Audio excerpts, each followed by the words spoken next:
Good day to all of our radio friends and those who are listening via the World Wide Web. We welcome you to another edition of Marriage Encounter.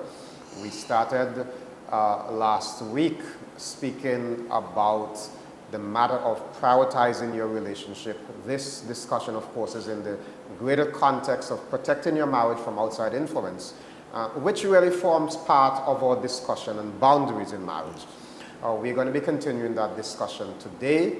I'm looking forward, but before we do so, we want to have a word of prayer. Dr. Braithwaite. Let's pray. Eternal Father, loving God, today we present our program to you one more time. We ask, Lord, that you would bless it. Bless the listeners, bless the viewers, bless us as hosts, and we ask that as we share, it will impact those who are exposed to it, those who are listening, those who are viewing in a positive way, and that others too will have the privilege of listening, maybe later. Thank you, God, for hearing and answering our prayer in Jesus' name. Amen. Well, friends, last week, I recall Dr. Braithwaite sharing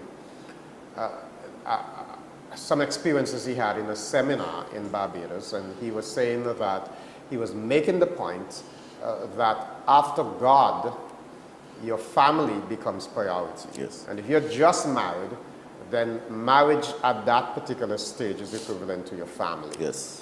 Priority. And we were talking about prioritizing your relationship.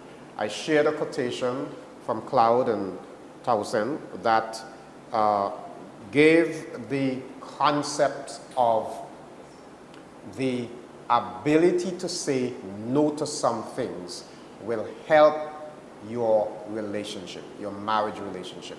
We want to pick up the discussion from there. This matter of prioritizing a marriage, Dr. Braithwaite. So I'm an avid sports person. I play cricket, I play basketball, I play tennis. I don't play all those sports, but you know. And then I am involved in a community group here and there and that kind of thing. And I get married, and I want to maintain all of these things because on the surface they're good things. They're not bad things. I help in a counseling area with troubled youth, and that's a good thing. And I'm unemployed, and I'm working full time, and I am doing these things. I used to enjoy doing them. I get married, and I even say to my spouse, come and join me with some of these things. But my spouse is struggling with that. What's going on? Well, obviously, the fact in this instance, as you've shared, that you had a schedule prior to marriage, it doesn't seem as though when you got married that your schedule has really changed. It seems that your schedule remains the same, and you're trying now to fit your marriage into that schedule, which is kind of problematic. Because it means then that the marriage possibly will only get any leftover time that you have remaining, energy or resources that you have remaining, which may not be very much. So whereas after a long day of work, before you were married and all of your activities, you would get home in the evening and we would say you would crash, right? So you just jump in your shower and then you go straight to bed. Now that you're married, if you do the same thing, you come home and you crash, obviously you have not had any time for your relationship. And we're saying that's problematic. The truth is that once you get married, you do have to rearrange and you ought to rearrange and reorganize your life in such a way that your marriage does get priority. Now you said something there that got me thinking. Mm-hmm. You said that you were doing all these things. You had a schedule. Yes. Before you got married, and then you get married and want to maintain the same schedule. And immediately my mind went to the matter of what happens to a will before and after you get married. Right. Because of course you have a will. The day you get married, okay, marriage cancels the will. Yes. It's as though the concept that is coming here is, hey, you're going to have to do things differently. Yeah. Marriage says, I'm here, start over, do things differently. Yeah. And so to those who are married, whether you just got married or you're married for 15 years, it is important for you to recognize that the schedule does not continue. You're going to have to stop and look at where, and this is why we are discussing priority. How will the marriage, I'm going to give priority to this marriage, so how will this marriage now impact all these other things that I used to do? Right. I may need to say no to some of the things I used to do. Absolutely. And in order for a marriage to be successful, you have to invest time, energy, and resources to the marriage. It's not going to work if you don't make that investment. And so, you know, it really means rearranging your life in many ways. And this maybe some persons haven't really considered this, and so it really becomes quite impacting when you consider that this may have been your full life prior to marriage, and now I am forced, it becomes imperative for me to readjust, realign that, so that I make the marriage a priority. You know, I'm thinking about a couple of things, Doc. If an individual who is working decides to study, let's say they're going to do an online program, whether it be a bachelor's program, a master's program, or even a doctoral program, or even just a course for that matter. Certification, yeah. Certification. You are going to discover that if you don't prioritize some time to give to those studies, you're not going to make it. Right. And what it means is that you're going to have to sit down and say, hey, I'm going to have to change my schedule, I'm going to have to do this, I'm going to have to do that, because I need to make some time for this investment that I'm undertaking.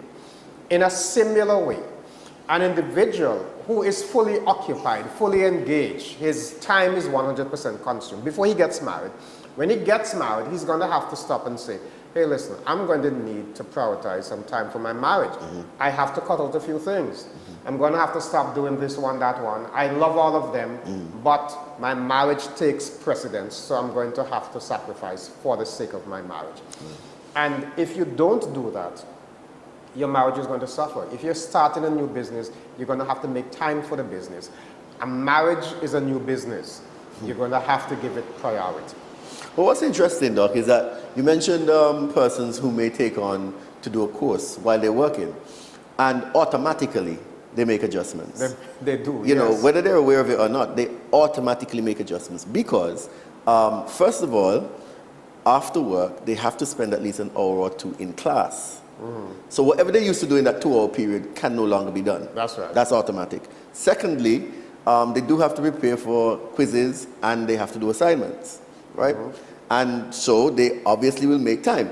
You know, some people end up staying up until 1, 2 o'clock in the morning, but the truth is they are making an adjustment to accommodate what they are doing. You know, and in the same way, I mean, when you think about it, it might be considered a little selfish if you don't make time for your spouse, because that person needs your time, they need your attention, they need your energy, they need your resources so that the relationship can gel and grow. And if you refuse to do that, meaning then that you continue to do things just the way you were doing them before you got married, then as we're saying, you know, that is going to be significantly unhealthy. That is why last week I made the point that we need to rethink what marriage really is. You know, it is not just another thing. And if we don't, because some persons may find themselves in a little economic spot of bother. And they may begin to think, I need another job. Right. And may even get a part-time job somewhere else. Now, what does that do to your marriage? You know, it may give you some extra money, but it may give you some extra money at the detriment of the success of your marriage. And it may cost you more in the long run. Now, I'm not suggesting that you shouldn't get a part-time job. I'm not suggesting that you shouldn't give attention to your finances. What I'm saying is, just like you want to prioritize your finances, you should prioritize your marriage and make sure that you are investing.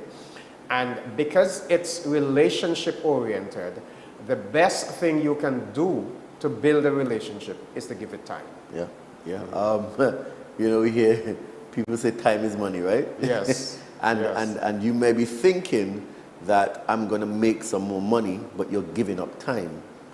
And that time is time that you may have been investing in your relationship.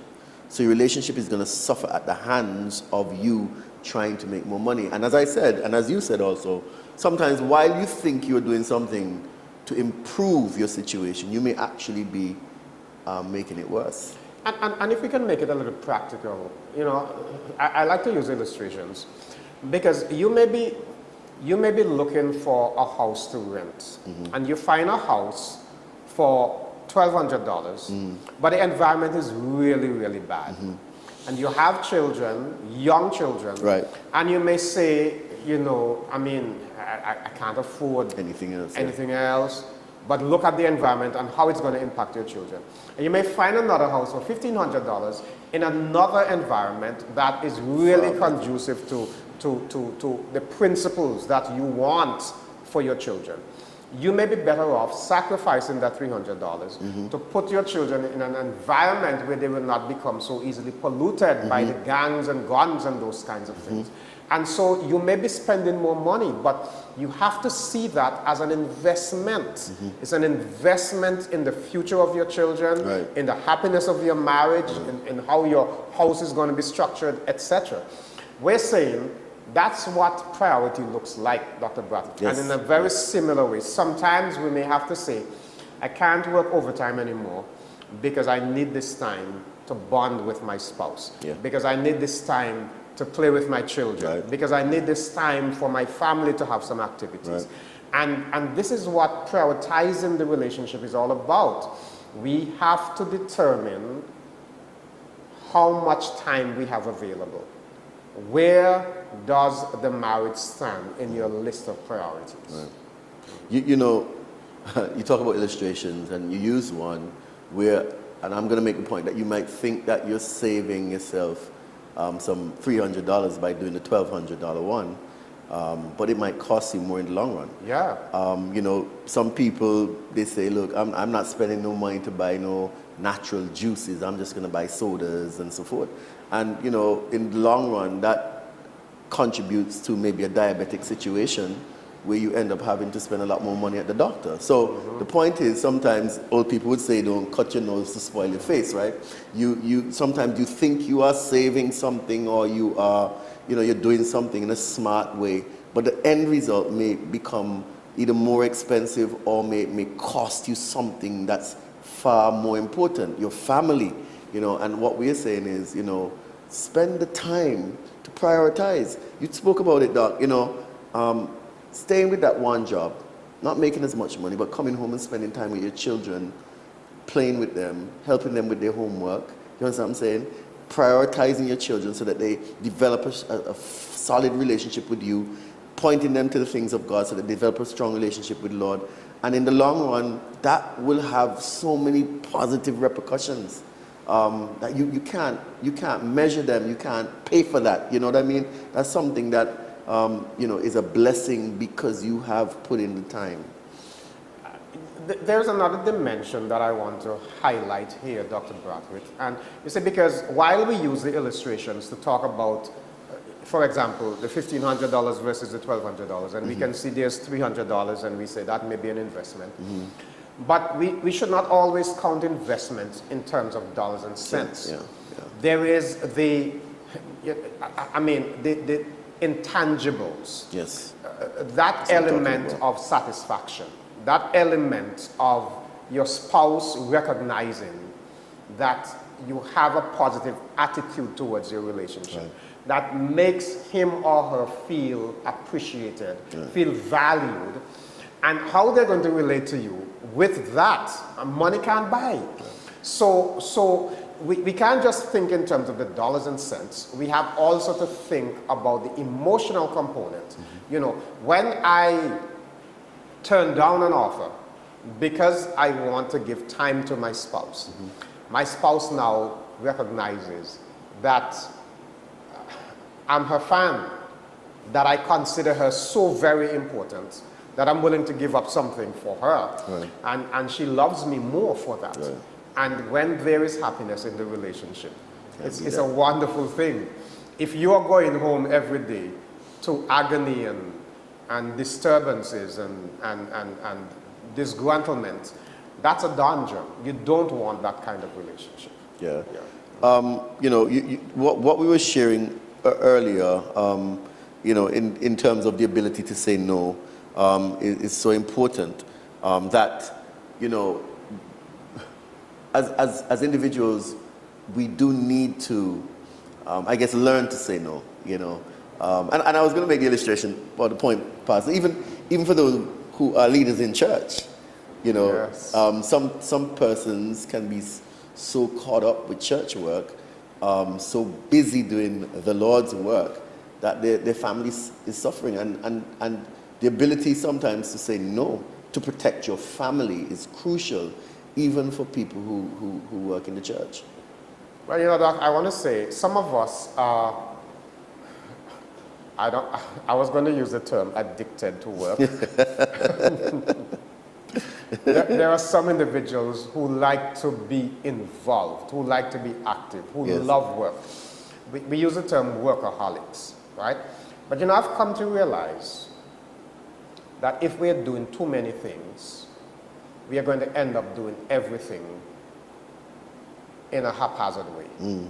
It's going to be less than perfect, less than ideal. The quality with which we were once known will begin to evade us because you're just doing too many things. You can't have too many irons in the fire. You're going to lose the ability to control all of them at the same time in an adequate way. And so we're suggesting that when you have a marriage and you are doing so many other things, it is a good thing to be able to say, hey, listen, let me reconsider. And especially, I'm not suggesting that for everybody out there who is involved in community, who is involved in church, who is involved in social ministries, etc., that you just quit what you're doing. But is it really impacting your relationship? Are you getting complaints from your spouse? Is your spouse telling you in subtle ways that you're too busy, that you don't have time for the children, that you don't have time for them, that they feel lonely, that they feel somehow that you're not present? These are things that you should listen to, you should pay attention to, and they should cause you to stop and consider and say, am I really, really doing too much? The other day, if I may share a personal experience, because I was pastoring a congregation, functioning in my role as an administrator, and doing a lot of counseling exercises, and sometimes with the advent of Zoom Social media, existed before COVID, but it really, COVID, the pandemic really highlighted how easy it is for us to be able to do so many things. So I had all these counseling sessions on Zoom, and in an effort to help so many persons, I had so many sessions scheduled after work, late into the night. And it occurred to me that I'm going home from work. Sometimes I'm going home at 6 o'clock and I have a counseling session at 7 o'clock, and I have another one at 8 o'clock and another one at 9 o'clock. And I had to tell myself, that's too much. Right. Yes, you want to help people, but you have to consider the impact on your relationship. Right. And that's what I'm saying. Every now and then you have to look at how much time do I have available for my marriage. Give that a priority, even if people think you're selfish. We've used the term previously that a relationship takes resources, takes time, and it takes energy, and we don't possess those things in unlimited supplies, right? Those are things that have limits, and we only can give out so much. I think that's why God said it's good it should be one man to one woman. That's all you have time for. To do more than that is a problem, right? And God knew what He was doing. And so, interestingly, as you consider these areas of your life, your time, it's limited. We generally supposed to sleep 7 or 8 hours, or 6 or 7 hours. You work for 8 hours at 16 hours of the day, and the balance, the other 8 hours. How do you manage that period of time? And it's not a whole lot of time today, Doc. We say, where has the time gone? And you can go through a day, get up in the morning, rush out to work, get home, as you said, maybe doing a few other sessions, and before you know it, it's bedtime.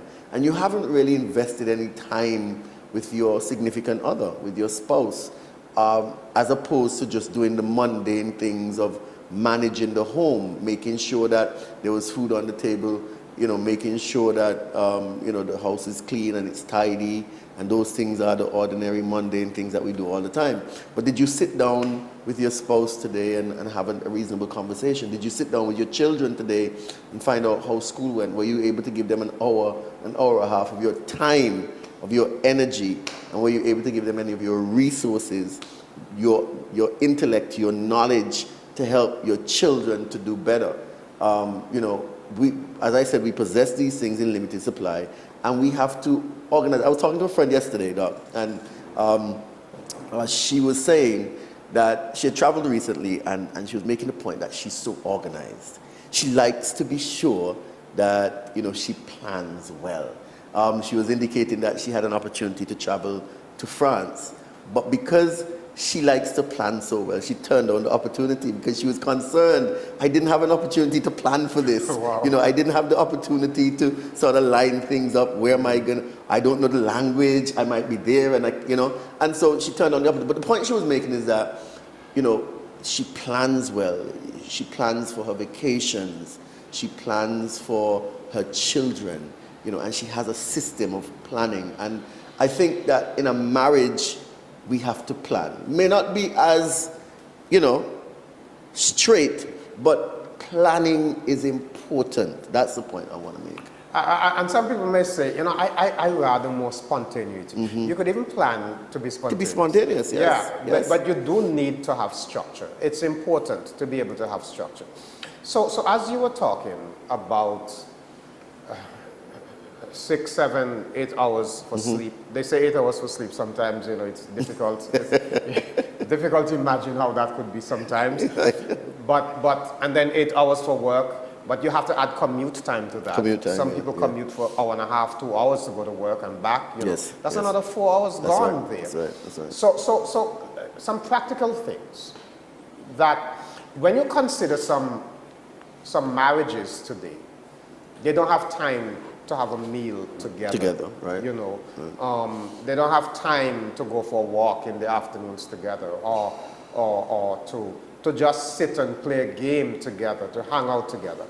So it is important for you. It is said that you should try to have a meal together every day, even if it's one meal together every day. Yes. It creates an opportunity, and it shouldn't be a meal where you are responding to emails and answering phone calls and saying, honey, I'm going to be right back.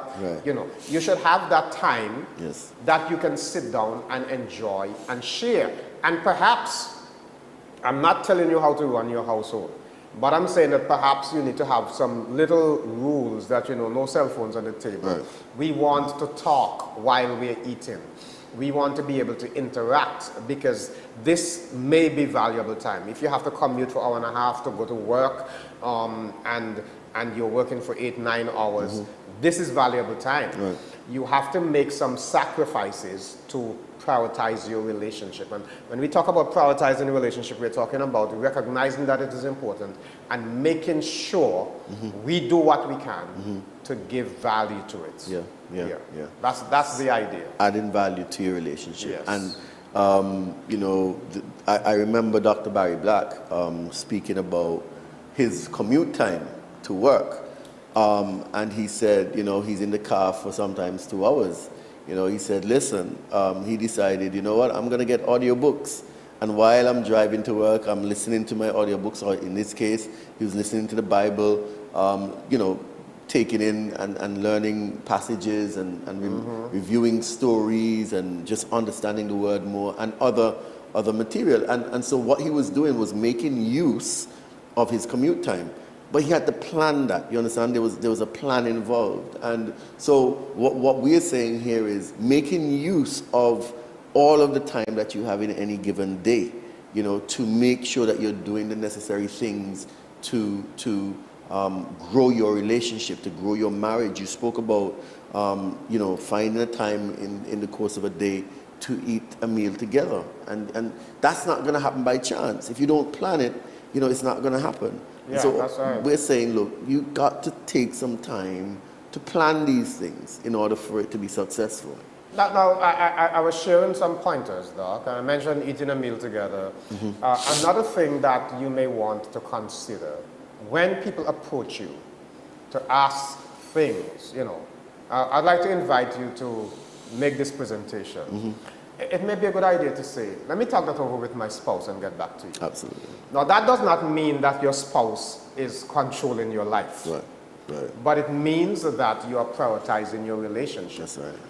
Don't just immediately say, yes, I'll do it, and then you discover that it's clashing with another appointment you had, So don't be quick to say yes. That's the point. And we have to be fair. We have to be reasonable. Sometimes at work, people come into your office and they don't have an appointment and they want to see you, and you must stop everything and see them. And if you don't see them, they think, oh, he's not available. Right. But life is not like that. You have to, as you said, plan. And so if a person says, listen, I would like you to do so and so for me, it's quite in order to say, let me talk that over with my spouse. I'll get back to you. Right. To check to make sure that everything is okay. Absolutely. Yeah. And along with that, I think, one of the beauties of the technology for me is the ability to have a calendar and to schedule things. Yes. And to plug things in, so that whenever somebody asks me to do something while checking with my spouse, I can also look at my calendar and determine if I have a space there to do it. And sometimes, on my calendar, you have family time. You understand? There's time for us to go to the beach. There's time for us to play games. There's time for us to eat meals, of course. And those are scheduled times, so that if somebody calls to do something and there's a family schedule in there, that time is busy time. It is. It's you can let the person know, I have an appointment at that time. And that's so important because, you're not lying, you have an appointment. No, you do. It is an appointment. You're prioritizing.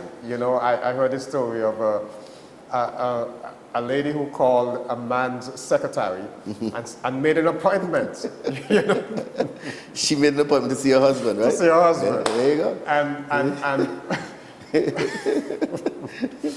when the time came, and his secretary told him, your appointment is here. Yeah. His wife walked in, and she said, I've been wanting to see you. I had to make an appointment. To see you.